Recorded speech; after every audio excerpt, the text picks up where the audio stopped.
क्या आप जानते हैं कि हमारी धरती का सबसे डीप, सबसे डार्क और सबसे मिस्टीरियस स्थान समुद्र की सतह के नीचे छुपा है? जी हाँ, हम बात कर रहे हैं मारियाना ट्रेंच की, एक ऐसी जगह जहां आज तक इंसान की पहुंच मुश्किल से ही हो पाई है। यह इतना गहरा है कि अगर आप माउंट एवरेस्ट को इसमें उल्टा डाल दें तो भी वो इसकी गहराई को छू नहीं पाएगा। महासागर के विशाल विस्तार के नीचे एक रहस्यमयी डार्क दुनिया बसी है, मारियाना ट्रेंच, जो पृथ्वी की सबसे गहरी अंडर वाटर गॉर्ज मानी जाती है। मारियाना ट्रेंच पैसिफिक ओशन के पश्चिम में और जापान के दक्षिण में स्थित है। इसकी लंबाई लगभग 1580 माइल्स या 2500 किलोमीटर्स है और इसकी औसत चौड़ाई करीब 43 माइल्स या 69 किलोमीटर्स है। इसकी गहराई अलग अलग स्थानों पर भिन्न होती है, लेकिन सबसे गहरी जगह है चैलेंजर डीप, जिसकी गहराई 10,984 मीटर्स यानी कि 36,000 फुट मेजर की गई है। मारियाना ट्रेंच का सबसे निचला हिस्सा चैलेंजर डीप एक ऐसी दुनिया है जहां परपेचुअल डार्कनेस, हद से ज़्यादा ठंड और ज़बरदस्त प्रेशर मौजूद होता है।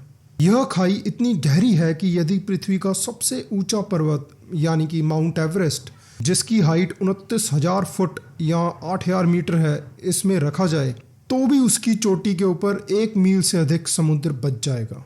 यह विशाल ट्रेंच दरअसल हैडल जोन का हिस्सा है। इस जोन का नाम ग्रीक लेजेंड के हाडेस यानी कि अंडरवर्ल्ड के देवता के नाम पर रखा गया है, क्योंकि इसमें अत्यधिक गहराई है। मारियाना ट्रेंच का निर्माण टेक्टोनिक प्लेट्स के टकराव से हुआ है, जहां एक प्लेट दूसरी के नीचे सबडक्ट हो रही है। यहाँ पर पैसिफिक प्लेट हर साल दक्षिणी हिस्से में लगभग 2 सेंटीमीटर्स और उत्तरी हिस्से में 6 सेंटीमीटर्स की दर से फिलीपीन सी प्लेट के नीचे धंसती जा रही है। तो अब हम बात करते हैं कुछ ऐसे लोगों की जो मारियाना ट्रेंच में जाने की हिम्मत कर पाए हैं। इसमें सबसे पहला नाम है डॉन वॉल्श और जैक्वस पिकार्ड। 1960 में इन्होंने बैदिस केप ट्रीस्ट नामक पनडुब्बी से सबसे पहली बार इसे छुआ। 2012 में फिल्म निर्माता जेम्स कैमरॉन अकेले यहाँ तक पहुँचे और उन्होंने ऐसे जीव देखे जो पहले कभी रिकॉर्ड ही नहीं हुए। मारियाना ट्रेंच की गहराइयों में उतरना स्कूबा डाइविंग या सबमरीन जैसा बिल्कुल नहीं होता। सतह से 36,000 फुट यानी कि 10,000 मीटर्स नीचे यहाँ का प्रेशर लगभग 16,000 पाउंड पर स्क्वायर इंच तक पहुँच जाता है, जो समुद्र तल पर मौजूद वायु के दबाव से 1000 गुना ज़्यादा होता है। इस दबाव में कोई भी अनप्रोटेक्टेड ह्यूमन पल भर में खत्म हो जाएगा। एक सामान्य सबमरीन तो वहाँ पहुँचकर क्रश ही हो जाएगी। सोचो दोस्तों, जब सबमरीन क्रश हो जाएगी तो इंसान का क्या ही हाल होगा। केवल खास तौर पर बनाए गए डीप सबमर्जेंस व्हीकल्स ही इस यात्रा को झेल सकते हैं। इन वाहनों को खास टाइटेनियम या सिंटैक्टिक फोम से बने मोटे हल्स से तैयार किया जाता है, जो इतने भारी दबाव में भी डीफॉर्म नहीं होते। यहाँ का तापमान सिर्फ 1 से 4 डिग्री सेंटीग्रेड के बीच होता है। अंदर बैठा पायलट एक तंग, ठंडे और पूरी तरह साइलेंट एनवायरनमेंट में होता है। ये लगभग फ्रीजिंग टेम्परेचर न केवल इंसान के मानसिक संतुलन को प्रभावित कर सकते हैं, बल्कि इलेक्ट्रॉनिक्स और हाइड्रोलिक सिस्टम को भी खराब कर सकते हैं। अंदर के हीट जनरेटिंग सिस्टम से गर्मी को बनाए रखना ज़रूरी होता है, पर बिना किसी क्रिटिकल इंस्ट्रूमेंट्स को ओवरहीट किए। तो अगर आप सोचो, इतनी अंदर जाके अगर ये सिस्टम ख़राब हो गया तो वापस ज़िंदा आना तो ऑलमोस्ट इम्पॉसिबल है। लाइफ सपोर्ट सिस्टम्स को हवा को रिसाइकल करना होता है और CO2 बिल्डअप को कंट्रोल रखना होता है। बिना आर्टिफिशियल लाइटनिंग के वहाँ लगभग विजिबिलिटी ज़ीरो होती है। सतह से कम्युनिकेशन स्लो और अक्सर इंटरप्टेड होता है, क्योंकि गहराई और सी वाटर इंटरफेरेंस के चलते रेडियो तरंगे ठीक से काम ही नहीं कर पाती। इतनी गहराई तक किसी भी प्रेशर सूट में इंसान नहीं पहुँच सकता, और अगर वहाँ कोई भी मैकेनिकल फेलियर हुआ तो मतलब सीधा है इंस्टेंट डेथ। किसी तरह की रेस्क्यू की कोई संभावना है ही नहीं। तो इसकी रिसर्च में चाइना भी कब का कूद गया है। चीन की टीम ने मारियाना ट्रेंच में डीप ड्रिलिंग का काम स्टार्ट कर दिया है। 2021 में चीन की सिबुल 2 सीबेल ड्रिलिंग सिस्टम ने साउथ चाइना सी में लगभग 2000 मीटर गहराई से 2031 मीटर सेडिमेंट कोर को सफलतापूर्वक निकाला, जिसने एक विश्व रिकॉर्ड बनाया। रिसर्चर्स ने मारियाना ट्रेंच में 11,000 मीटर तक ड्रिलिंग की योजना बनाई है। चाइना बोलता कुछ है, करता कुछ है। इसमें चाइना की मंशा है रेयर अर्थ मिनरल्स निकालना, जिनका use electronics, EV batteries and defence technologies में होता है। इसके अलावा मैंगनीज, निकल, कॉपर, कोबाल्ट, इनका यूज़ बैटरी, स्टील और रिन्यूएबल एनर्जी में बहुत ज़्यादा होता है। और तो और चाइना यहाँ पे गैस हाइड्रेट निकालने की कोशिश कर रहा है, जो कि एक प्रॉमिसिंग फ्यूचर एनर्जी सोर्स है। बायोलॉजिकल माइक्रोब रिसोर्सेज, जिसको एक्सट्रीमोफाइल्स कहा जाता है, चाइना उसके चक्कर में भी घूम रहा है। इनका यूज़ फार्मास्यूटिकल्स, बायो इंजीनियरिंग और एस्ट्रोबायोलॉजी में होता है। हज़ारों मीटर गहरे समंदर के अंधकारमय संसार में, जहाँ ना रोशनी है ना गर्मी, जहाँ जीवन ने कुछ बेहद अद्भुत और मिस्टीरियस रूप ले लिया है, मारियाना ट्रेंच में ऐसे जीव पाए जाते हैं जो धरती पे कहीं और नहीं मिलते। कुछ तो इतने अजीब और रहस्यमयी हैं कि उन्हें देखकर यकीन करना मुश्किल हो जाता है। उदाहरण के लिए कई जानवर ट्रांसलूसेंट यानी ट्रांसपेरेंट होते हैं, जिनमें कोई रंग ही नहीं होता। कुछ के बोन्स इतने पतले होते हैं कि वे गहराई के दबाव का सामना कर सकते, और कुछ तो खुद ही लाइट प्रोड्यूस करते हैं, या तो अपने शिकार को आकर्षित करने के लिए या फिर अपने प्रेडेटर्स को भ्रमित करने के लिए। और इसमें कोई शक की बात नहीं है, 80% से ज़्यादा मारियाना ट्रेंच के क्रीचर्स अनडिस्कवर्ड हैं। अब हम बात करते हैं उन क्रीचर्स की जो रिसर्चर्स को एक्चुअली में दिखे हैं।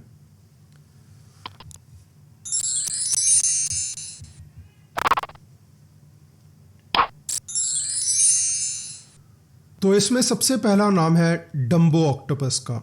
यह सबसे गहराई में रहने वाला ऑक्टोपस है। यह छोटा लेकिन बेहद आकर्षक डीप सी ऑक्टोपस है। अपने बड़े ईयर लाइक फिन्स और वेब टेंटिकल्स के लिए जाना जाता है। इसका कोई इंक सैक नहीं होता जो कि दूसरे ऑक्टोपस में होता है। नॉर्मल जो ऑक्टोपस होते हैं वो अपने डिफेंस के लिए यूज़ करते हैं, यानी कि वो एक कलर को इंक की तरह छोड़ देते हैं, जिससे कि उन्हें पकड़ना एक प्रेडेटर के लिए काफ़ी मुश्किल हो जाता है। तो क्योंकि ये वाला ऑक्टोपस काफ़ी गहरी जगह में रहता है, तो इसकी स्याही कोई काम नहीं करने वाली। इसके पास बीक भी नहीं होता, यह अपने शिकार को चबाने के बजाय पूरा निगल जाता है। तो अगला है स्नेल फिश। इसको अक्सर कहा जाता है द घोस्ट ऑफ एबिस स्पीसीज है, जिसे इथेरियल स्नेल फिश या घोस्ट फिश कहा जाता है। यह मछली ट्रांसलूसेंट होती है और दूर से देखने पर एक टैडपोल जैसी लगती है। इसकी जेली की तरह बॉडी होती है। उसमें एक विशेष केमिकल कंपाउंड होता है जो इसके शरीर की मॉलिक्यूलर स्ट्रक्चर को उस विशाल दबाव के नीचे भी सुरक्षित रखता है। अगला है बैरल आई फिश।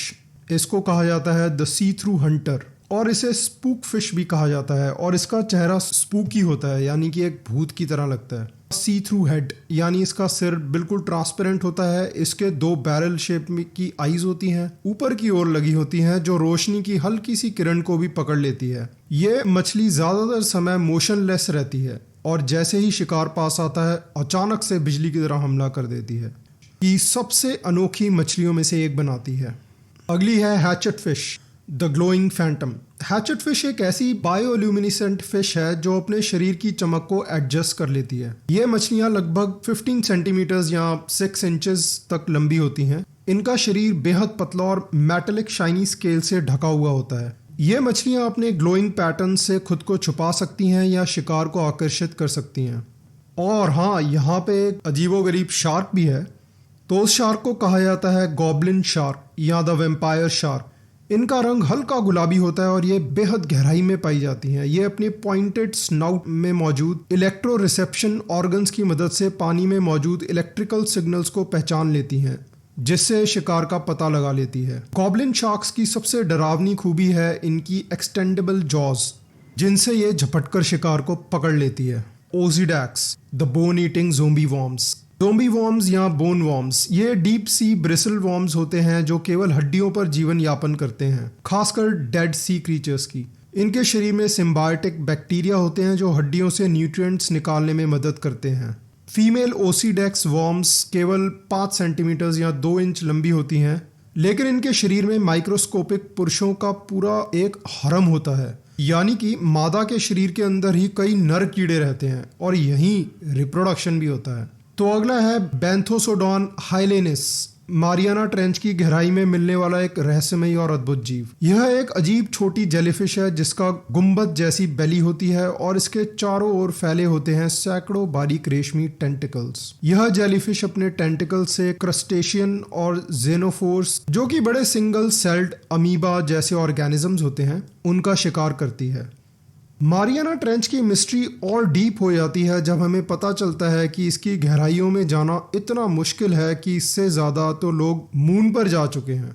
आज भी मारियाना ट्रेंच का 95% हिस्सा बिल्कुल अनएक्सप्लोर्ड है। कुछ रिपोर्ट्स कहती हैं कि यहाँ ऐसे मेटल के कण मिलते हैं जो सिर्फ मीटियोराइट्स में पाए जाते हैं।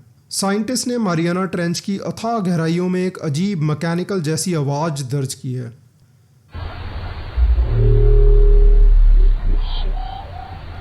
और वो इसे बिल्कुल भी ट्रैक नहीं कर पाए हैं कि ये कहाँ से ओरिजिनेट हो रही है। ऐसे लगता है जैसे किसी मशीन से आवाज़ आ रही है। रिसर्चर्स का मानना है कि यह शायद किसी अज्ञात डीप सी क्रीचर या फिर टेक्टोनिक एक्टिविटी की वजह से हो सकती है। बहुत से कॉन्स्पिरेसी थ्योरिस्ट इसे एलियन प्रेजेंस या सीक्रेट अंडर वाटर बेस भी मानते हैं। कुछ लोग मानते हैं कि यहाँ समुद्र के भीतर कोई एंशिएंट सिविलाइजेशन या पोर्टल छुपा हुआ है।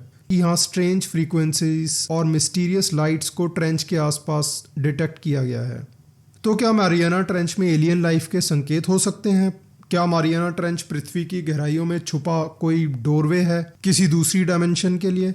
जैसा कि हम सब जानते हैं कि इंसान अपनी हरकतों से कभी बाज नहीं आता। इतिहास में एक समय ऐसा भी आया जब कुछ गवर्नमेंट्स ने मारियाना ट्रेंच को न्यूक्लियर वेस्ट या परमाणु कचरे को नष्ट करने के लिए एकदम अप्रोप्रिएट जगह माना कि अगर यह वेस्ट किसी तरह रिसने लगा तो टेक्टोनिक एक्टिविटी की वजह से ऊपर भी आ सकता है और यह मरीन इकोसिस्टम और ग्लोबल ओशन करंट्स को गंभीर रूप से नुकसान पहुंचा सकता है। वो तो शुक्र है कि यह योजना कभी लागू नहीं हो पाई। मारियाना ट्रेंच आज भी एक प्राकृतिक रहस्य बना हुआ है, ना कि किसी परमाणु कब्रगाह में तब्दील हुआ हिस्सा। हम अपनी धरती के सबसे गहरे हिस्से के बारे में चांद से भी कम जानते हैं, तो सोचिए वहाँ क्या हो सकता है। ज़रूर बताइए, क्या मारियाना ट्रेंच में कोई ऐसी चीज़ छुपी है जिसको इंसान ने कभी देखा ही नहीं। धन्यवाद।